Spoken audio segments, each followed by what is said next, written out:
Hi, I'm Peggy Farren, and we are live with the Understand Photography Show, where we talk about travel, nature, and fine art photography. Welcome to episode number 64. Have you done your holiday shopping yet? Because you know what's a good gift? A gift certificate to something that Understand Photography offers. You got a favorite photographer, or maybe you are your favorite photographer. You could put it on your Christmas list that you want a gift certificate for Understand Photography, right?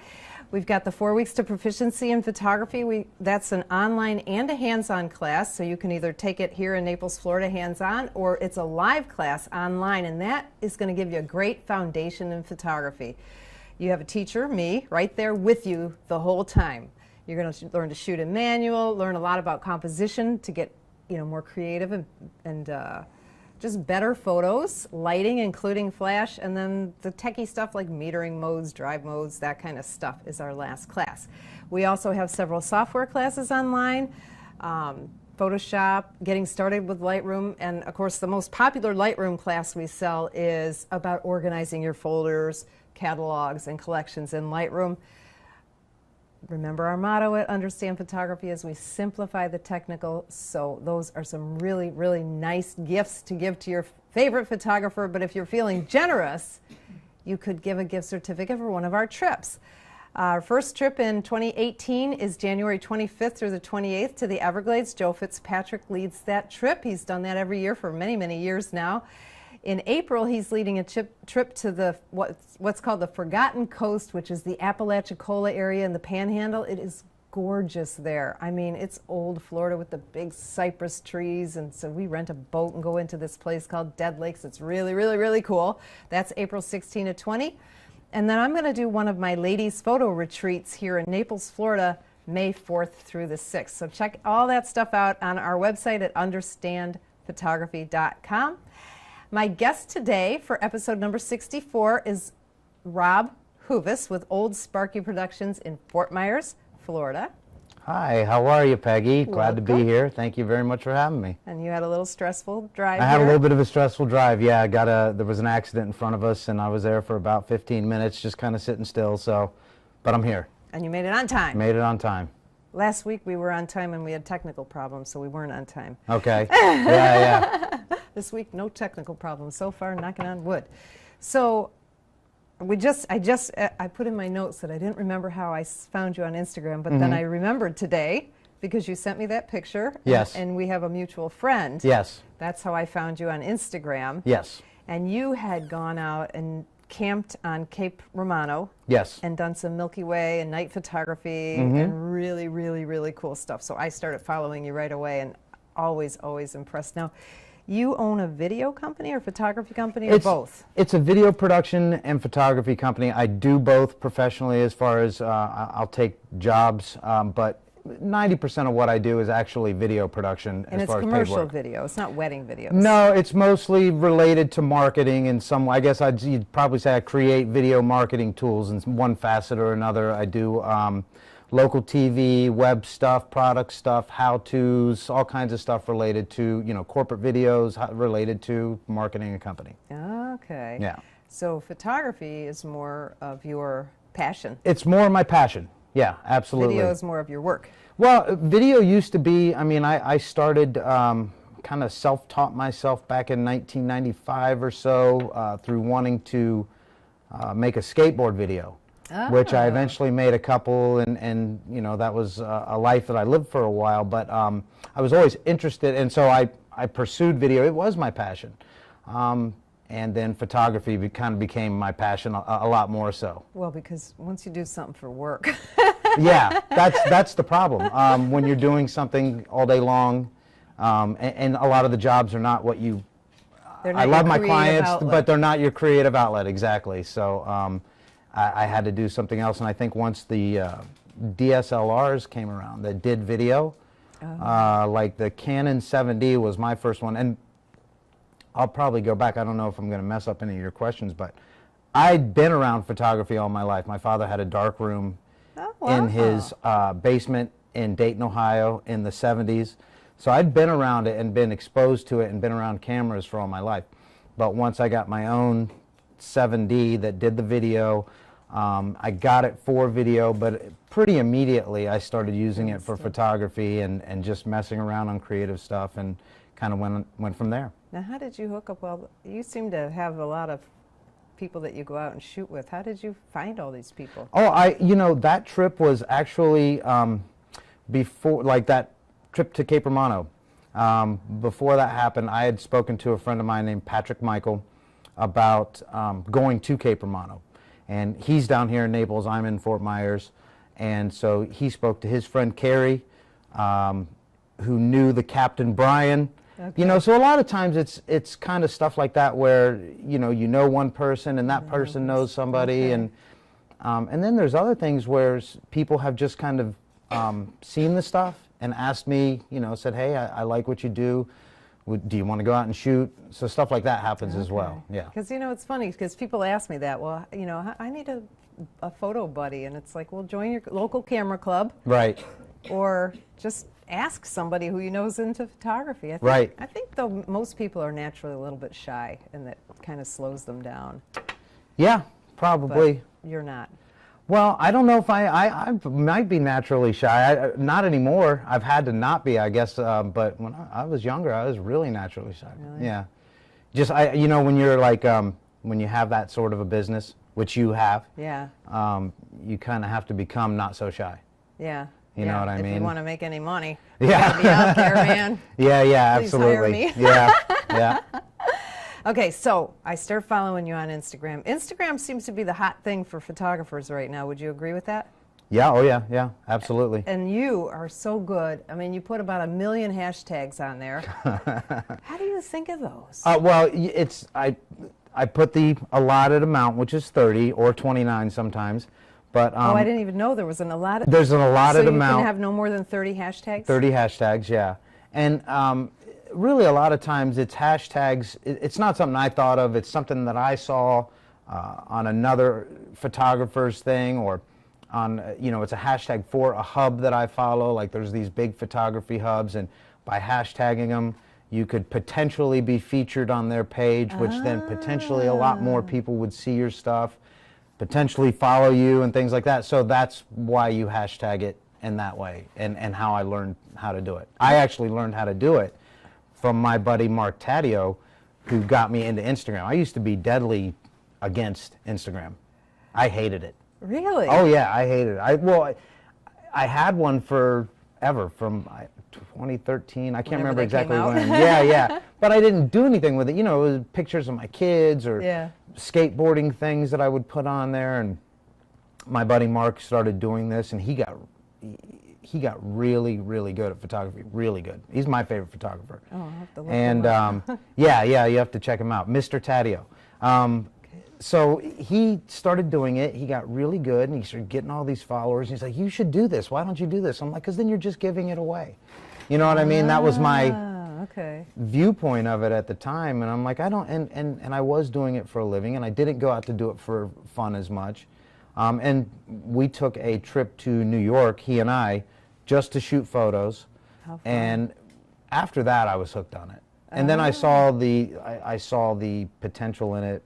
I had actually lost a job because somebody said I didn't have any good photos on my Instagram. That was another driving factor that made me kind of get into it. Yeah. That blows my mind. No, well, I mean, they said, see your website, and that's where I had an online portfolio and everything, and showed them that, and they said, how about your Instagram? I'm like, well, there's really nothing on there, but here it is. Like, oh, well, probably not going to work with you. And I thought that was a little crazy at the time, but people, I might lose a lot of, because I only put cell phone pictures on. It's not, that was one instance that's never happened before. It's never happened since, but it was something that did happen. Yeah, where I was judged based on, my Instagram account and following and so forth. And so that was another reason to kind of like, oh, well, I guess I got to do this, but once I started doing it, I liked it. So do you have to start typing every one of those hashtags in, or is there a way to save 30 hashtags? There's a way to save them. You just save them in your notes. And sometimes I'll type new ones in, or I'll have like in your notes in your phone, you make up one for a certain type of photo. Like if I do one of those night star photos, I'll have in my notes a collection of hashtags, and I'll copy them, paste them, and then like I may change some up based on the photo or what have you. So I mean, I don't spend, it probably looks like I spend a tremendous amount of time on Instagram. I don't spend, I spend too much, I just don't spend that much time on there. It's interesting though, because I'm already learning, because I didn't know that there was a limit on the hashtags, but saving them is a great idea. Yeah. You should see me though. I'll put something up and I'll go, okay, so I snuck a picture of the Nutcracker after, right at the end, when all the people were up on the stage, you know, there's no photography, but I snuck a quick picture, put it on Instagram, and I went, hashtag Nutcracker. I couldn't think of anything else to write. Yeah. And then I look at all these people, they got 30 hashtags. I was like, I couldn't think of anything else to put on there but that. Oh, yeah. But you know what, I'm going to work on it now, though, because so many people get a lot of good following from Instagram. Yeah. It's been good for my business, now, what do you do as far as, so you put your real pictures on there, so they're on your computer, and then you say, what do you do, store them in Dropbox, and then so to get them onto Instagram, so you know, this is not an Apple commercial, but I use all Apple stuff. I have a Mac computer, I have an iPhone, and so forth, and so I just do an edit in Lightroom, and I get it to where I like it, and then I airdrop it over to my phone. Oh, I see. And then I put it in Lightroom Mobile because, to my eye anyways, a photo always looks different on the phone than it does, you know, on your screen. Oh. You know, I get it to where I love it on the screen, and I send it to my phone, and I'm like, man, it just doesn't look as good. You know, so you tweak it a little more. So then I'll put it into there, and then I'll post it from there. Yeah. Now, what kind of customers do you think you get? Do you get customers, do you think? Or Yeah. do you get recognition? Or like, have you ever gotten, you said you tagged the photography hubs, have you ever been recognized? Sure, yeah, like features and stuff. Yeah, that happens fairly regularly, and that's been a really great thing. So it's been good for me in that there are companies that have contacted me to do work for them because of what they saw on Instagram. There's one company in particular, which I'm frankly not going to say the name of, but contacted me, and I do work for them very regularly. Because of that. So that's been good. There's been people that have purchased prints. There's a lot more people that have threatened to purchase prints than have, but there's people that have purchased prints from it. And you know, just generally speaking, there's some other opportunities that I've gotten from it. So it's really been a good thing. I'm surprised. That's awesome. Yeah, That's awesome. I didn't mean to turn this into an Instagram No. show, but I mean, I'm interested. You make it sound more doable. Well, yeah, it is. It's something I didn't think that I would be able to do it when I started doing it. I didn't think it was worth it. I didn't think it was a smart thing. There was all these things I didn't really see the benefit of it. It just seems like more work to me is my main thing. It's work. It is work. It's work. Yeah. You know, I mean, it really is. Ask anybody that does it in that, you know, I try to post, if I can, a photo a day. That's my whole, you know, I mean, Instagram has a way that it works, that it likes regularity in your posting. And so I try to do that, and you know, those photos, the nice thing is that's what I love doing. So by working on those and posting them, it is work, but I'm also obsessed, you know, to do it. It's my passion, so it doesn't bother me to do that work. It's like a little vacation. I actually, it's a vacation from work. Yeah, exactly. I actually probably spend too much time doing that work, but that's another story. Well, we all spend too much time on social media, right? The problem I have is I go on there for a reason, but then 15 minutes later, I totally forgot why I was on there because I'm reading about everything else and looking at pictures. And Right, yeah. Yeah, that's how that works. So now, how did you get into doing the night sky photography? Because that seems to be a pretty regular theme for you. That's like my thing. You know, if people want to ask me what kind of photography you do, and I do all kinds of photography. Yeah. Professionally, I take pictures of products. I've done portraiture, I've done weddings, I've done, you know, so I do a little bit of everything, but I guess that's my niche. And well, you are fabulous at it, I'll tell you what. I was like, wow, look at this guy's pictures. I appreciate that very much, I really do. So how I got into it is, again, my friend Mark had shot a picture of the Milky Way, and I didn't even know, you know, this was a time like, you know, a lot of people, if you talk to people, they're like, you can do that in Florida? Isn't there too much light pollution? And So that's kind of my understanding. And I saw the picture, I'm like, wow, I want to do that. You know, I want to take a picture. Actually, I wanted to do a time lapse of it, was my big thing. Okay. And then, so I was interested. I said, where did you do it? He said, down in the Keys or in the middle of the state, either or. He had done a couple. And then another friend of mine had come back from a trip from the Grand Canyon and had done a time lapse, and it also had the Milky Way.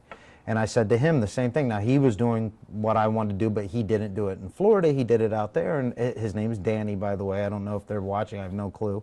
But I said, you know, I want to do that. Do I have to go out there? What do I do? And he says, you could do it out on Sanibel. And I said, really? And he said, yeah. And in the meantime, I am older. I do skateboard still. I have a ramp in my backyard. It's always been kind of like my go-to thing that to clear my mind or whatever. I broke my leg doing it. And so not only, yeah, it is dangerous. So not only was I looking to do that in general, I had a broken leg and I couldn't do that. So I really wanted to do something. I needed an outlet. And so Danny took me out to the spot that he knew or had seen the Milky Way. And this is on Sanibel? And this is on Sanibel, yeah. And you live in Fort Myers? I live in Fort Myers, yeah. Okay. Which is what, half an hour? It's, well, 40 minutes? It's 10 minutes really in the middle of the night when I go. Because there's no traffic. Middle of the night. Yeah. You know, if I head down where I'm located, I can basically get there one of two ways. I can go down McGregor, I can go down Summerlin, but either way, there's no traffic. You know, there's no people in line waiting for tolls. There's no traffic on the island. Like when you get to Periwinkle, I'm sure you're familiar with Sanibel. It takes me like 2.5 hours to get to Sanibel. It's ridiculous, right. If there was no traffic, it would probably be an hour. Right. But it's and like so 2, for me, 2.5. it's the same thing. It's a half hour or 40 minutes even. But in the middle of the night when I'll go to do that kind of stuff, it's 10 minutes. Wow. Yeah. So, or That's 15, so cool. but, Yeah. you know, yeah. So, yeah, he showed it to me. And that was the I went first out time you there. did it? That was the first time I went out. I hobbling around with a cast had all kinds of socks over it so sand didn't get in it and sand, everything. Yeah. And I spent the first night out there and I failed miserably. I got one photo that was terrible and I was addicted. It's a lot harder than it looks. It's I did it yeah. for my very first time in, I forget, April or May. Joe and my friend Chris and I went out to the Everglades. Yeah. And it was way harder than I Yeah, thought it was it's going to be. It's definitely, you know, takes practice. Yeah. You know, I don't care if you've never done that particular thing. It's very rare, and I have seen people do it. It's very rare to just start nailing it right off the bat. I thought because I knew how to do long exposure photos that it was the exact same thing. I was. Oh no, but you can't I do was a dead long wrong. exposure. What's right? that? You can't. Well, do it is a long exposure. Is it? It is a long exposure. But don't yeah. you get the little star trails, the blurry stars, if you go long exposure? I mean, no more than 20 seconds is what I read. Well, there's all kinds of time limits for it. It really depends on the width of your lens. Okay. Right? And so the wider your lens, the longer you can do it. I do try to take a photo for as short an amount of time as possible. Okay. So I try to keep it at probably 10 seconds. I use a 20 millimeter a lot these days. I used to use a 14. 20 millimeter is really wide. Okay. 20 is really wide. I was and using are a 14. you on a crop frame camera still? No, I'm on a full frame. Okay. I have two. I have a crop frame and I have used it. But it's just so much better to shoot that particular type of photography with a full frame for noise purposes and quality and so forth, because you are doing a long exposure. ISO settings are way high. Yeah. You know, and your aperture is opened up all the way. You know, so it just works better with a full frame, I've found. So your advice so far is full frame, wide lens, high ISO, and aperture as wide as it goes. Pretty much, yeah. You want to get a fast lens, especially if you're beginning. You know, the wide lens thing, that can change. I've shot it with a 55 millimeter. I've shot it with an 85 millimeter, which is crazy. You know, and that gets into like doing composites and stuff like that. If you want to shoot a big sky and put it into a different picture and make, you know, creating an image at that point. You know, now you're not really, it's photography, but you're making an overall thing. But yeah, absolutely a wide lens, probably the wider the better. I wouldn't necessarily recommend a fisheye because of the distortion.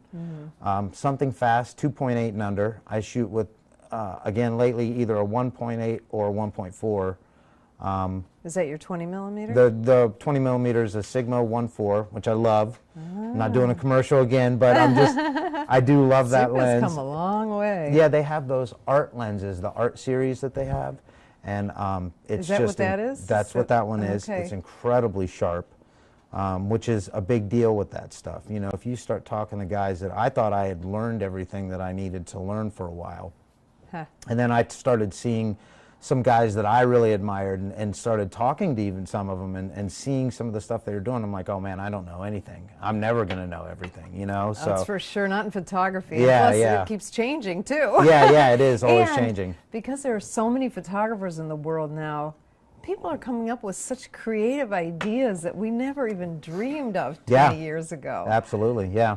Yeah, you have the capabilities now, you know, with digital photography to do things you couldn't have dreamed of. Yeah, exactly. Really, you know, or you just spent you wasted a lot of money on film if you could have dreamed of it, you know what I mean? So, yeah. Okay, so that's the basic. That's You're the going to basic. be on a tripod, obviously, with Absolutely. a remote shutter. Tripod's important, by the way. Especially if you're on sand like I am a lot of the time.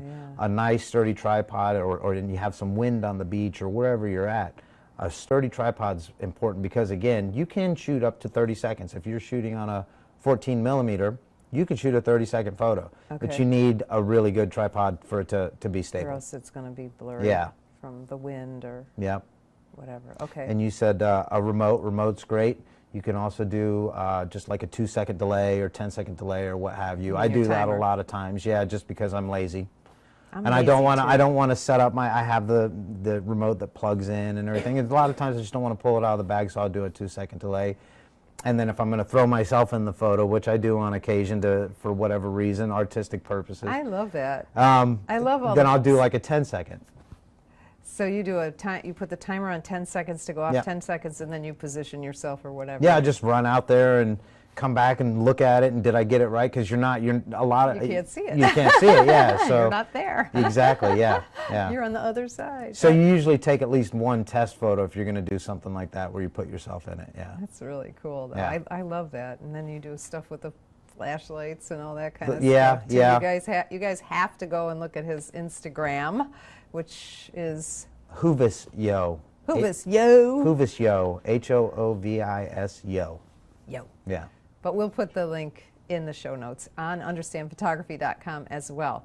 Okay, so is that it for your equipment? You don't have anything other special equipment that you bring? Well, I do. Okay, so the tripod, I keep my camera on an L bracket is one thing, just because I like to shoot in portrait mode a lot more these days. Oh.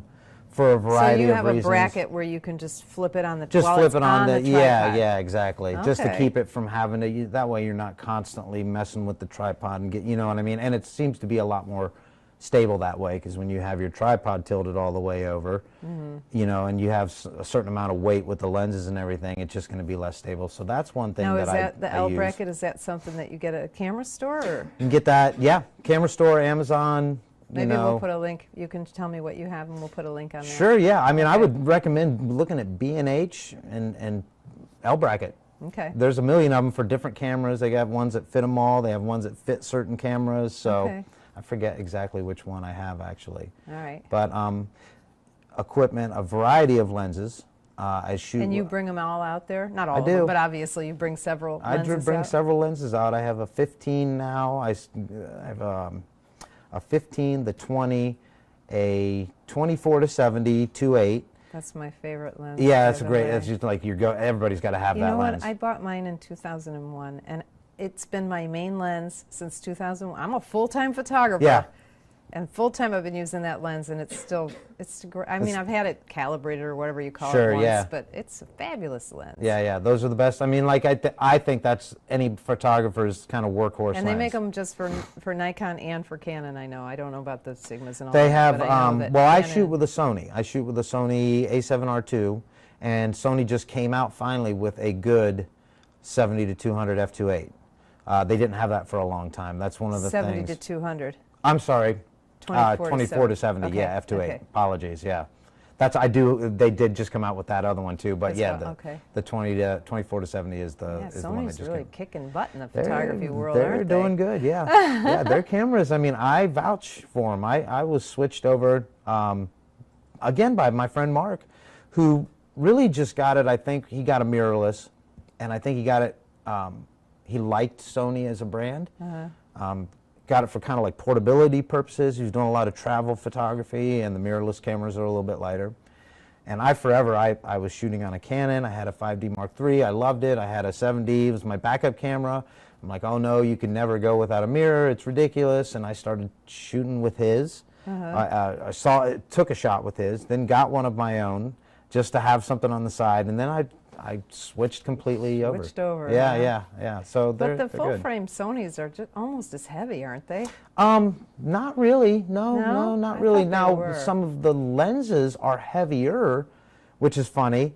But I mean, the cameras themselves, not as heavy. the full frame mirrorless Right. cameras of theirs are nowhere near as heavy. However, some of their lenses are coming out with for those cameras are heavier so it's than some of kind the a other. wash. So it does end up as being kind of a wash at that point, yeah. So weight on those cameras in particular. I'm waiting. That's why I'm waiting to go mirrorless, because my main reason that I would want to go mirrorless would be for the weight. Yeah. But I like a full frame camera. Right. When they're we're not done that here, much I'll bring mine in. Okay. I brought it in. I'll let you take a look, and you'll see what I'm talking about with the lens. It's ridiculous, but the body itself is much lighter. Yeah. Okay.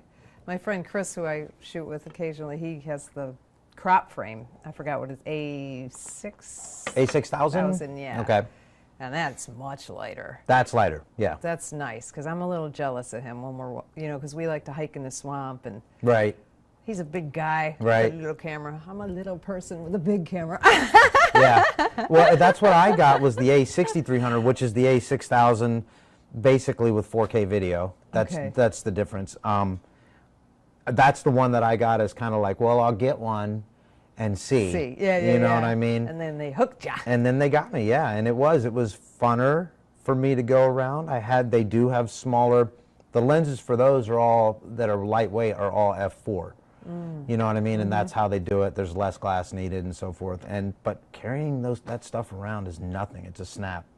And That's very appealing. Yeah. I'm sure you know, if you go walk around with a camera around your neck all day, eventually you feel that. And with those, you don't. You don't. So it was a lot funner to shoot, and I found myself taking a lot more photos. Oh, so yeah. Interesting. Yeah. All right, so we got the equipment down. So then what? So you go out there. And you're ready to take a picture. So, what do you do that's so different than everybody else? Because your stuff is very different. It's more vibrant, it's sharper, it's something. Well, okay. It's got that it factor. Well, thanks again. What I do, first of all, that part of it, how it ends up looking, that's a huge part of that is processing. Okay. I mean, I definitely do some things with lighting. I try to find, when I'm out there, I try to find a great foreground, or as interesting a foreground as you can find in Florida.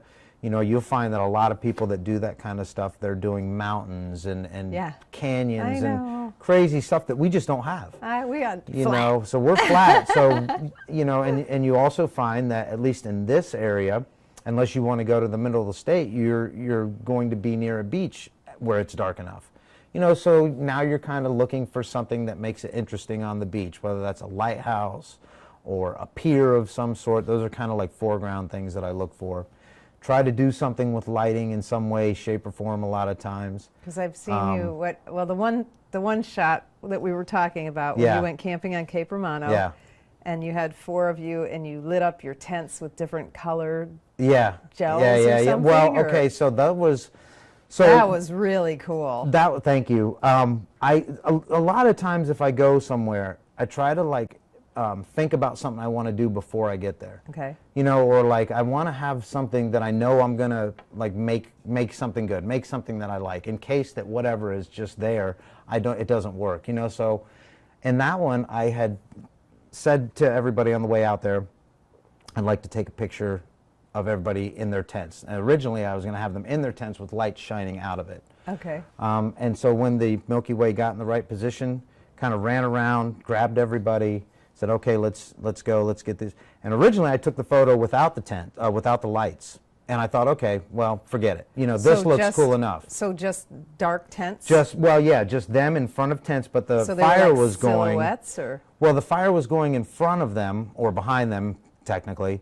So things were lit up still, and I thought, okay, well, this works good enough. I didn't want to keep everybody from, you know, yeah, because that Milky Way moves it fast. moves, right, and everybody's out there to do their thing and get their photos and When we were there, I was forth. surprised how fast it moved. Yeah, up. yeah, you can, I mean, you can't see it, but you can certainly see it in pictures from one picture to the next.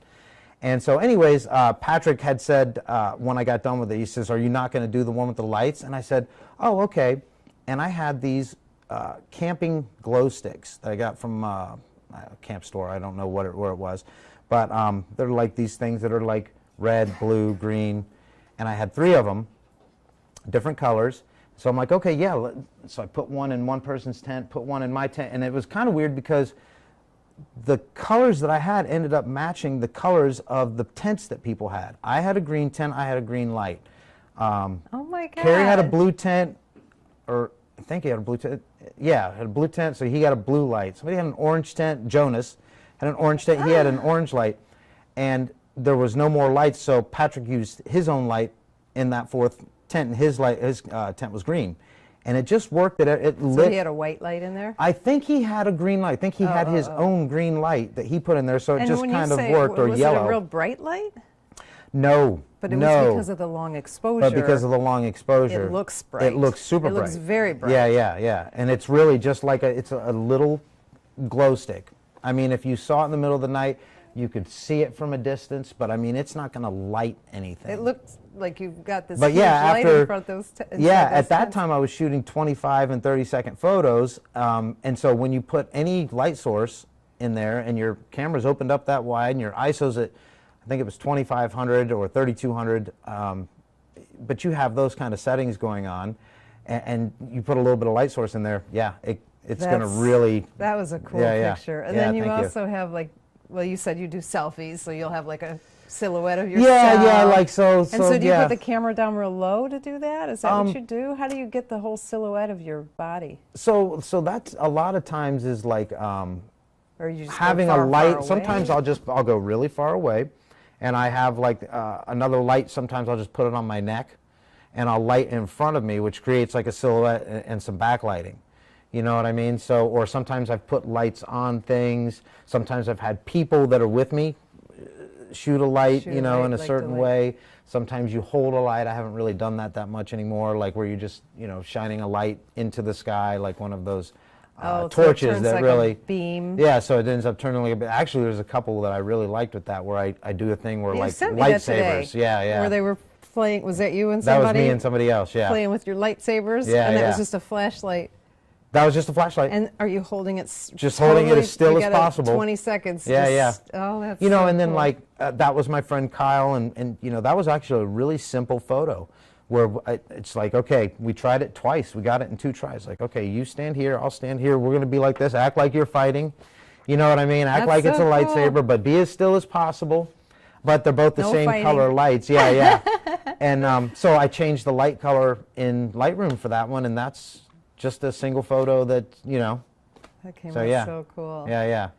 Now, okay, so one of my questions here is focus stacking. Okay. Do you do focus stacking where you focus? I have done it before, there's pictures where you do a blend. So like if you were shooting something through a door or through a window and you're using that 20 millimeter, to focus on the Milky Way, you need to be perfectly focused to infinity. Right. You know, that's how you're going to have the sharp stars and everything. And so if you're focused to infinity, you're not going to be focused on whatever is however many feet in front of you. Yeah, depending on that lens's range, you know, probably 20 feet in that case in front of you is not going to be in focus. So if you wanted a perfectly focused picture, yeah, I would take a picture of that doorway or what have you in focus, the out of focus stars, and then take the same picture of the stars and then blend them together. Okay. Yeah. Okay. So I have done that. Now, does Lightroom have a focus stacking You know, process? I don't know if they do or don't. I don't do any of my stacking or blending or compositing through Lightroom. I know they have some new things that I haven't really How do you used. do it? I do it through, like, okay, there's another, I do it in Photoshop.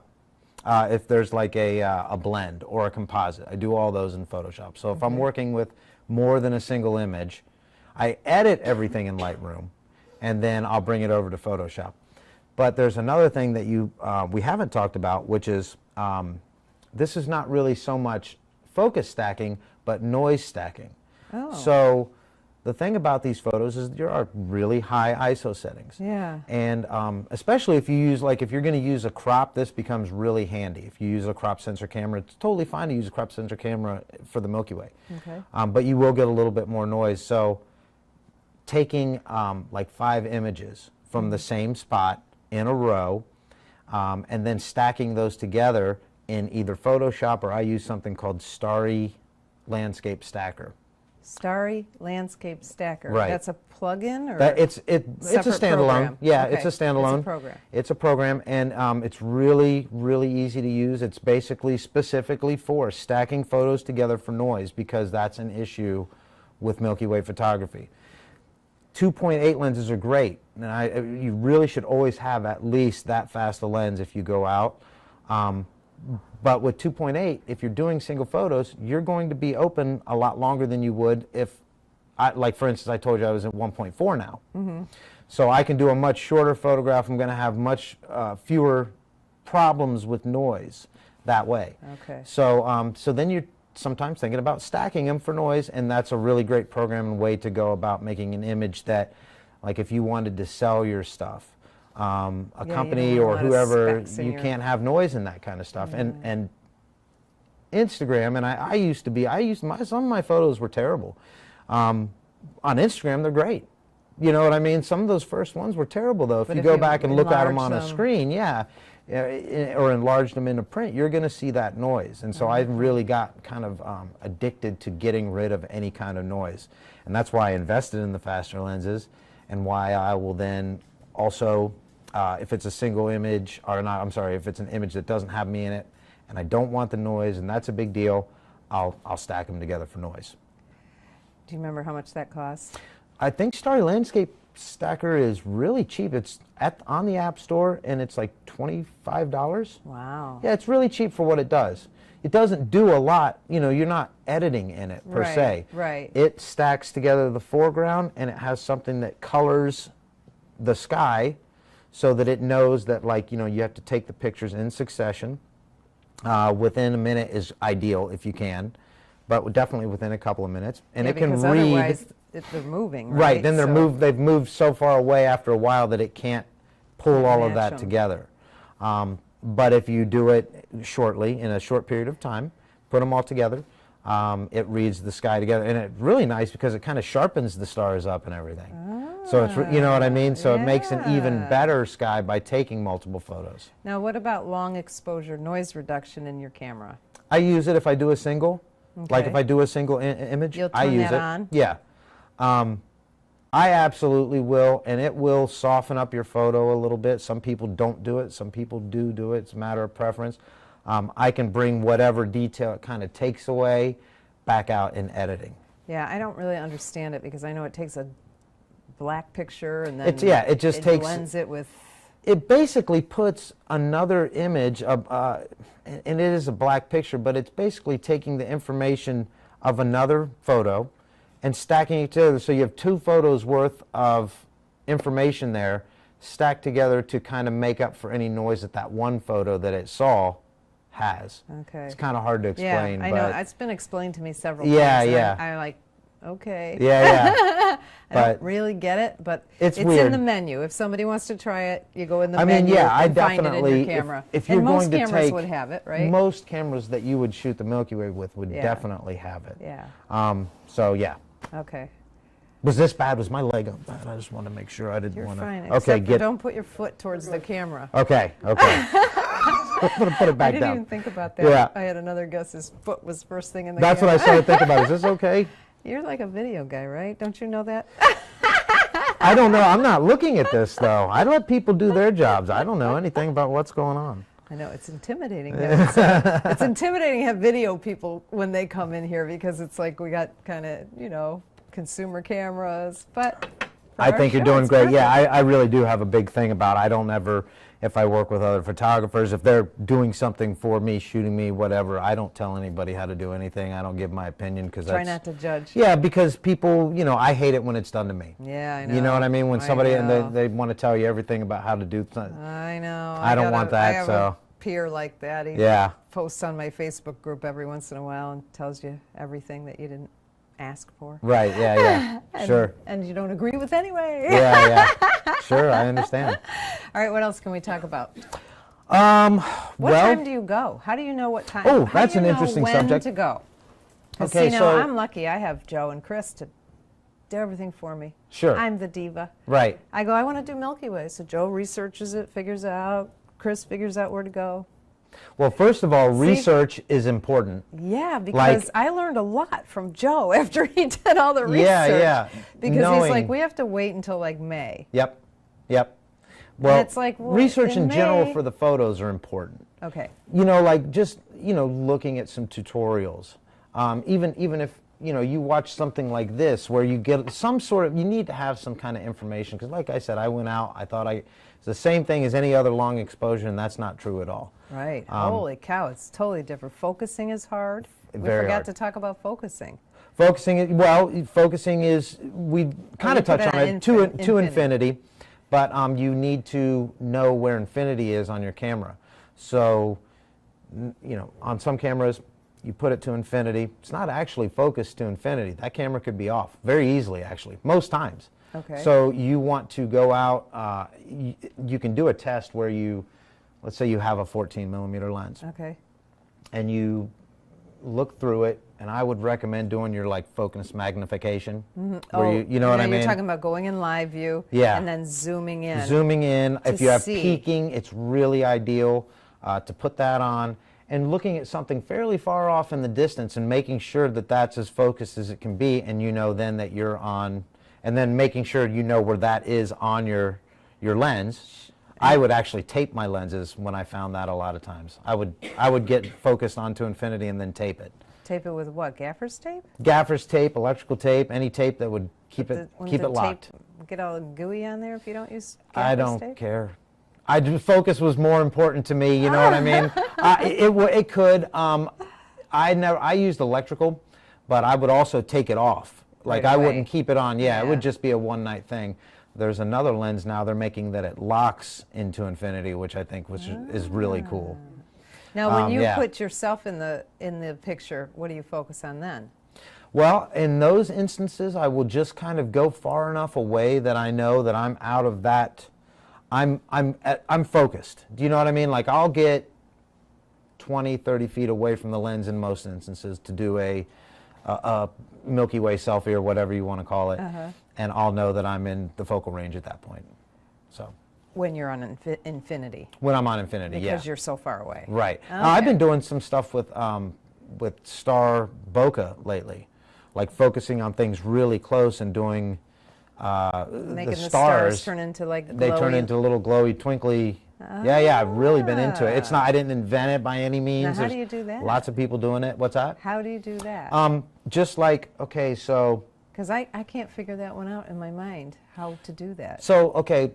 Let's say I had my 20mm here. Close, right. The stars, wouldn't they just like disappear? No.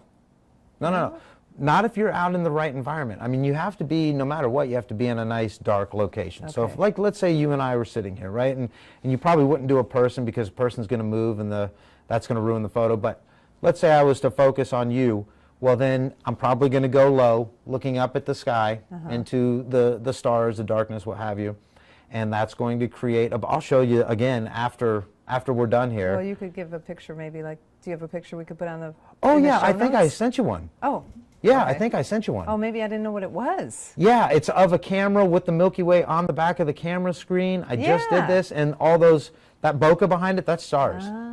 Yeah. So I would focus on you just like, or whatever the subject is. How far away would you be from your subject? I'd probably be pretty close. Like Like 5 with a feet? 20 millimeter, I'd probably be pretty close. Like I this might is get what are we, 3 feet? 3 feet, yeah. Really? Yeah, I might get even closer. But you're focusing on your subject. Mm-hmm. And the stars they're not going to completely blur out. They're going to. Well, in those they're going instances, to be specky. sometimes I want them completely blurred out. You know what I mean? Like it's just another way. So then you wouldn't necessarily be taking a Milky Way photo. Or stars, but you get the stars. Yeah, or you can see that it's the Milky Way, but it's out of focus, but the person's in focus, so it creates a certain effect that people will understand that you weren't trying to focus. You were doing that for the effect of it. Yeah. Okay, we'll put the picture in the show. Yeah. It's all right, so back to the research. How do you know when to do the Milky Way? If you want to do Milky Way. Okay, so because you can go out and do star photography. You can take pictures of stars all anytime. All year long. Not anytime. Okay, first of all. As long as it's clear. As long as it's clear. First of all, you want to do any star photography at all during a new moon or when the moon is not out. New moon is? New moon means no moon. No moon. So there's a night every, there's no moon. 1 or 2 nights of the month, usually 1, where the moon doesn't rise at all. And those are the best nights because then you can go out all night. Enough. It's dark, yeah. So any moonlight at all is going to, a full moon is going to be terrible. You're not going to see the stars. It's going to be too bright. Yeah. So that's, I would say a week before, a week after, that kind of depends on the year, and I can't get into all that because it really gets kind of crazy at the beginning of the year. It's like before the new moon's better. At the end of the year, it's like after the new moon's better. Okay. As far as additional days that you can do it. But you want to do it then when it's getting pretty dark. Okay. When it is dark. And you want to go to a dark location, and there's a period of time between, you said May. May is probably when it gets really good. Okay. But you can actually do it around I shot it at 5:30 a.m. in February, just before the sun rose, because I'm really sick about this stuff. I really love. Yeah. And I'll be honest. Like I wanted to be like one of the first people out to do it too. You know what I mean? Like I was like, oh God, like people, they want to see this Milky Way stuff or whatever, and I should go out there and try to get it quick or whatever I was thinking. But you can shoot it in late February. You can shoot it. March was when we went on that Cape Romano trip. And then you just do it early through early November. But it doesn't really show until, like, say you went in March. Yeah. It's going to come up around, March is going to come up. If you're mid to late March, you're waiting until about 3:30 a.m. Now we're talking here in Southwest Florida, because in other areas it's going to be different. In other areas it's going to be different. We're in the southern hemisphere, so we have a different vantage point than somebody that's in New York or anywhere, really. So how, if somebody here is from New We're York not in the watching, southern hemisphere. We're closer to the southern. I think you know what I mean. Yeah. Anyway, but if somebody's in New York watching this, how do they know that? How do they find that out? They don't have you to tell them. Well, there's all kinds of ways. There's research you can do, but I would actually recommend an app called Photopills. That's not the app he used. Well, there's all sorts of night sky apps out there, and all of them are going to give you a good indication of both where the Milky Way is, when the moon's going to do this, blah, blah, blah. But Photopills was something that, again, the friend of mine, Patrick, recommended to me a long time ago. I was hesitant about getting it forever because it costs $11 or something like that. But it has so much information. And P-I-L? Photo P-I-L? Photo P-I-L-L-S, yeah. Photopills. Photopills, yeah. I mean, you can plan a year in advance. You can set down a pin that you're going to be at this spot. And you want to take a picture of the Milky Way. And when you can see where it's going to be, when it's going to be at its peak, all of that stuff. You can plan out. Does it do more than Milky Way, though? Oh, yeah. The sun, moon, exposure times. It actually is a really good app for photography. Is it hard to use? It has a learning curve. Because I remember I think Joe used that Photographer's what is it called? Sun Surveyor is what I'm using. Oh, Sun Surveyor is what Joe used, but there's one called the Photographer's Ephemeris. Okay. And I bought that, and it was expensive, like $30 or something, and I can't. I'm like, it's way too technical for my little. It's a pretty significant learning curve. You know what I mean? But photography has a pretty significant learning curve. So I didn't really like the idea of having to rely on or use an app. I was really like all about, I'm just going to go out and do this. But it's too hard to do I've the research. found that it's really, really, really helpful. And I do recommend, it doesn't have to be Photopills. There's all kinds of them out there. But for Milky Way stuff, I recommend that you have something where you can kind of, at minimum, one of those night sky app where you put up the phone and it's got a virtual reality of the Milky Way, so you know where it's roughly at, or you put it down or whatever. So like before the sun has actually set, you can actually see where the Milky Way is at or stuff like that. That's so cool. Yeah. The Photopills does that? Photopills does that, yeah. There's a bunch of them that do that, yeah. I don't think Night AR and augmented reality or virtual reality or what have you, where they basically know where it's at. That's so cool. Yeah, it's really cool.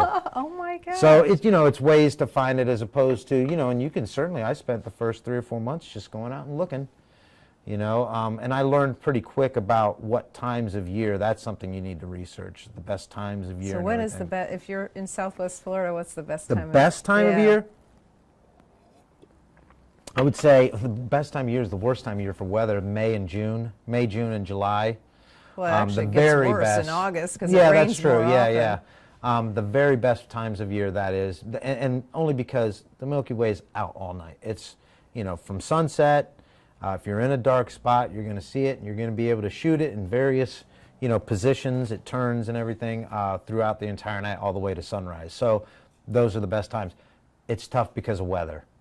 You know what I mean? Florida's not an ideal place to do it. No, because we have a lot of clouds. We have a lot of clouds, we have a lot of rain, we have a lot of humidity, which changes the air. Yeah. And you get that haze in the air, and that's not fun to deal with in your photos. So now, with you, do you do it on a spur of a moment, or is it like something, okay, I'm planning to go next Thursday? Oh, no, I'm spur of the moment as far as, like, I don't really sit around and, like, look at the app. I've used that to figure out a few things, but I don't go like, okay, I'm going to go here and be at this spot, and it's pretty spur of the moment. It's because it's like the weather's good, right? Yeah, that's exactly it. So do you you go to bed, you set your alarm, and get up at 3 o'clock in the morning to get out? When it's like that, yeah, in the March and April months, and yeah, February. I mean, I spent a lot of time not sleeping this year. My wife hates me. I was going to say, what does your wife think about that? Oh yeah, she's. How do you do your job the next day? God bless her. She deals with it. Well, luckily I own the business, so I set the hours. So if I have a shoot, then obviously that would get in the way. If I have something I have to get up early for, that would get in the way. A lot of times though, if I want to do it bad enough, I'll just stay up. I'll drink lots of energy drinks. Wow. Lots of coffee, whatever it takes, and I'll just stay up. Yeah. Wow. So yeah, it's just, that's what you have to do if you want to do that. The nice thing about that is it does kind of set you apart, or you're doing something that not everybody will do, and that's kind of fun. You know what I mean? Walking around in the middle of the dark is not by yourself, especially in any place where it's dark enough to see the Milky Way. Yeah. Any place where it's that dark that you can see the Milky Way. If you're going to walk around in a place like that by yourself, you're going to be scared. You're going to be scared to death. Every sound is amplified. Yeah. If you're by the water, a bird coming by sounds like a 20-foot eagle is about ready to, if waves crashing sound like it's insane how amplified sounds and noises are. I mean, I used to do it by myself a lot, and I would walk around and just with goosebumps nonstop. Oh my gosh. But it's kind of part of the thrill, because when you get done, you're like, I did that. Yeah. You know what I mean? I walked around that place and searched for this stuff in the dark, and I would have never have done that, a year ago or whatever. And so it's kind of an exciting, like an accomplishment too. Yeah. Let alone from the photos. Wow. Yeah. That is cool. But you're right. I can't remember who. We had a guest on the show that talked about sacrifice. To get a good photo, sometimes you have to make sacrifices. You're sacrificing by getting up in the middle of the night on a regular basis. Yeah.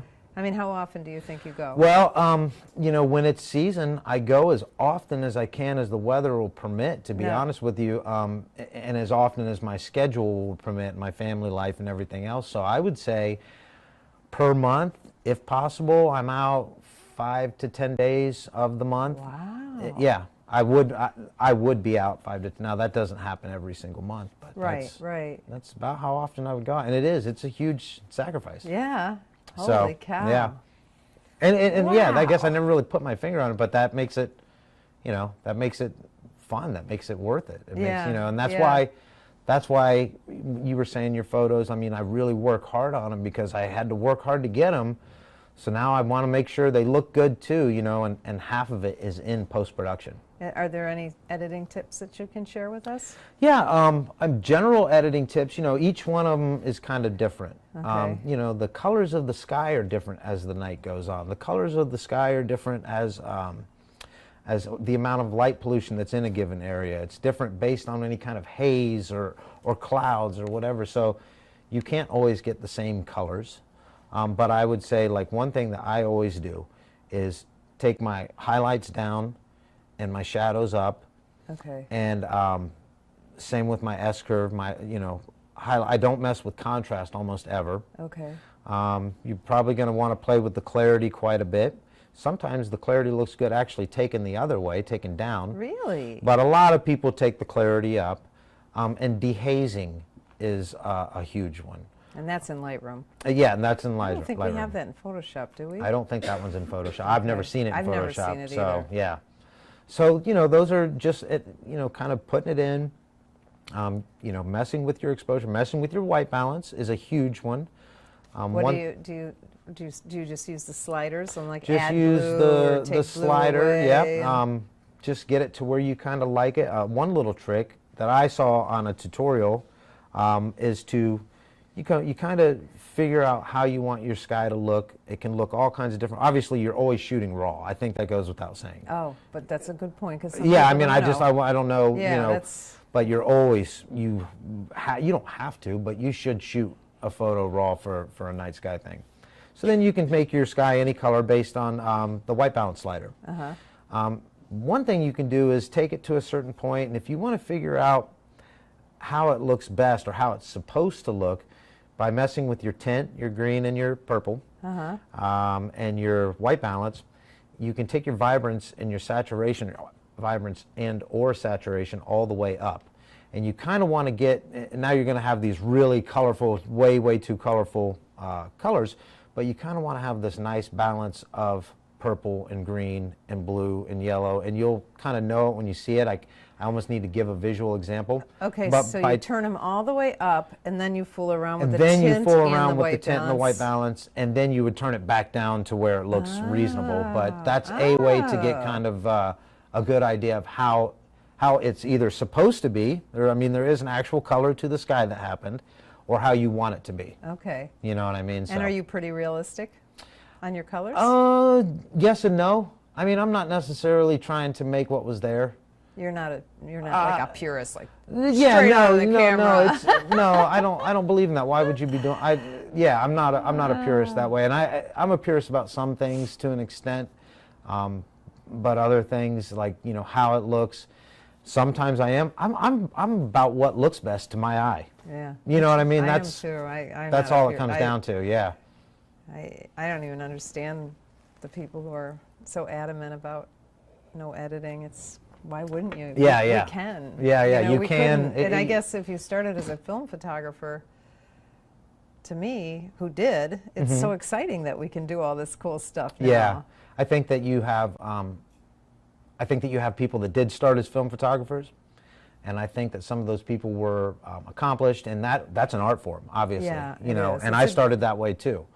And I think that making that switch and having so many, I think you get people that are mad that now everybody can do it. Yeah. And so then you get people that are kind of Luddites to some extent, that they don't want to change. You know what I mean? And this is how it's done, and you don't need to go and do raw. And I think that's crazy. I do too. I think that's crazy and bitter and all kinds of things. In fact, that's when I was one of the first professionals to go in this area to go digital, and of course everybody was criticizing you, but the few forums we had on the internet back then, right?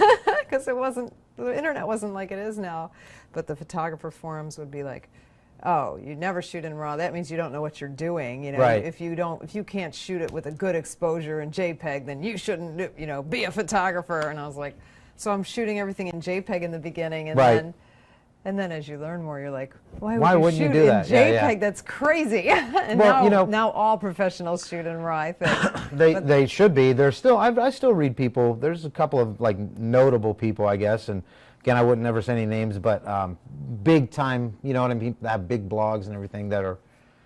You know, you should be able to shoot JPEG. You should only shoot JPEG, and that's more like film. Well, not really, because film, you take film and you process. Yeah, you had 2 stops leeway. Yeah. And Yeah, so that was, you know, and a lot of guys, so if you're taking your film and you're processing it in a dark room, whether you're doing it, you have somebody doing it, they're doing what Lightroom does. Exactly. You know, Lightroom does it better.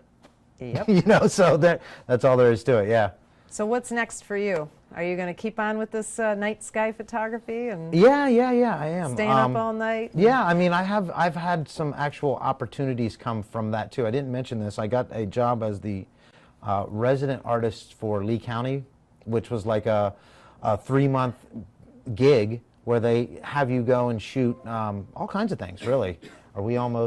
We're done, aren't we? Oh my God, that's so cool. Yeah, yeah. Go ahead. So that's it. So they have you shoot all of these things and provide them pictures. And so there's been some opportunities, and there's a couple of more of those things coming up for me that I'm not going to actually mention because I don't want to jinx it. I don't blame you. I'm the same way. Nothing's like set in walking on the stone moon. yet, but there's some other things working with people that are coming up for that stuff. That's that I cool. hope work out. Yeah. Well, I'm sure everybody who's watching this or listening to this as a podcast is going to be following you on Instagram. So hopefully you'll hopefully you'll put your news on Instagram and we can find out what's going on. Now, what's your website? Website is oldsparkyproductions.com or oldsparkypro.com. Okay, and then we're gonna put Rob's website and his Hoovis Instagram. Yeah. Are you on like Twitter and Facebook and all Twitter, that stuff I don't. too? I actually have a company that does Twitter for me, I think. So You I think hope I'm so? on there, but You're paying them anyway? them too. But I'm not on that. I don't really do my Facebook business page as much as I should. That's another thing that somebody's kind of taking. I need to put more stuff on there, but I've been lucky enough to stay busy enough. It's just a one-man show what I'm doing. Right. And I'll hire people if needed, but to stay busy enough to not be able to keep up with my own marketing as much. And you can't do everything for crying out loud. Yeah. And Yeah. there's so many things that you're supposed to do or should do. Yeah, and if you only had 30 people working for you, Right, you yeah, could get exactly. it done, right? So, okay, so we'll put as many ways to contact you as possible. Great, yeah, in thank the you. show notes. The show notes are going to be on understandphotography.com. Remember, you can watch this on YouTube if you're coming in late and just seeing the last part of the live show, or listen to it in your car. Go on iTunes, do a search for the Understand Photography Show. Please subscribe on YouTube, subscribe on iTunes, and if you want, leave us a review. That would be really, really, really helpful. Don't forget to email us or call us for your gift certificate. You need those Christmas presents, right? Anyway, next week on the Understand Photography Show, my guest will be fine art photographer Julie Lee. We're going to talk about infrared photography. So tune in here on the Understand Photography Facebook page at 4 p.m. Eastern Time next Friday for that show. Or remember, listen to the recordings on YouTube or watch on YouTube. Listen on iTunes. I'll get it together. Thank you, Rob, for being on the show. Thank you for having me. I really appreciate it. Yeah, I appreciate it a lot. I'm Peggy Farren. We will see you next week on the Understand Photography Show. We hope you enjoyed this episode of the Understand Photography Show. It would help us immensely if you would click like down below and subscribe to our channel. Thanks so much. We really want to continue to bring awesome photographers onto the Understand Photography Show.